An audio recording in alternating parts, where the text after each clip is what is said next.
Iltimos sizlardan shu videoni o'tkazib yubormanglar. Shu bolam uchun.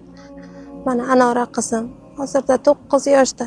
Biz 5 yildan beri bu xastalik bilan kurashib kelamiz. Bor budimni sotib, men shu farzandimni davolatyapmiz. Shu farzandim tuzalib oyoqqa turib ketishi uchun hech qaysi ota-onani farzandi bilan sinamasin. Hozirda biz ko'chada qoldik. Hattoki dori-darmon olishga ham pulimiz qolmadi. Yolg'iz umidim sizlardan azizlar. Yordam beringlar, iltimos sizlardan. Shu qizim ham tuzalib, tengqurlari tengi maktablarga chiqib, tuzalib ketsin. Ignalarda umri ukollar bilan o'tyapti.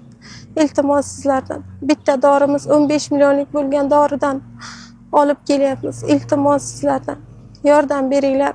Men shu dorilarni 5 oy davomidagina yana olsak, Xudo xolasa farzandim tuzalib bu dardlardan xalos bo'ladi. Yolg'iz umidim sizlardan azizlar.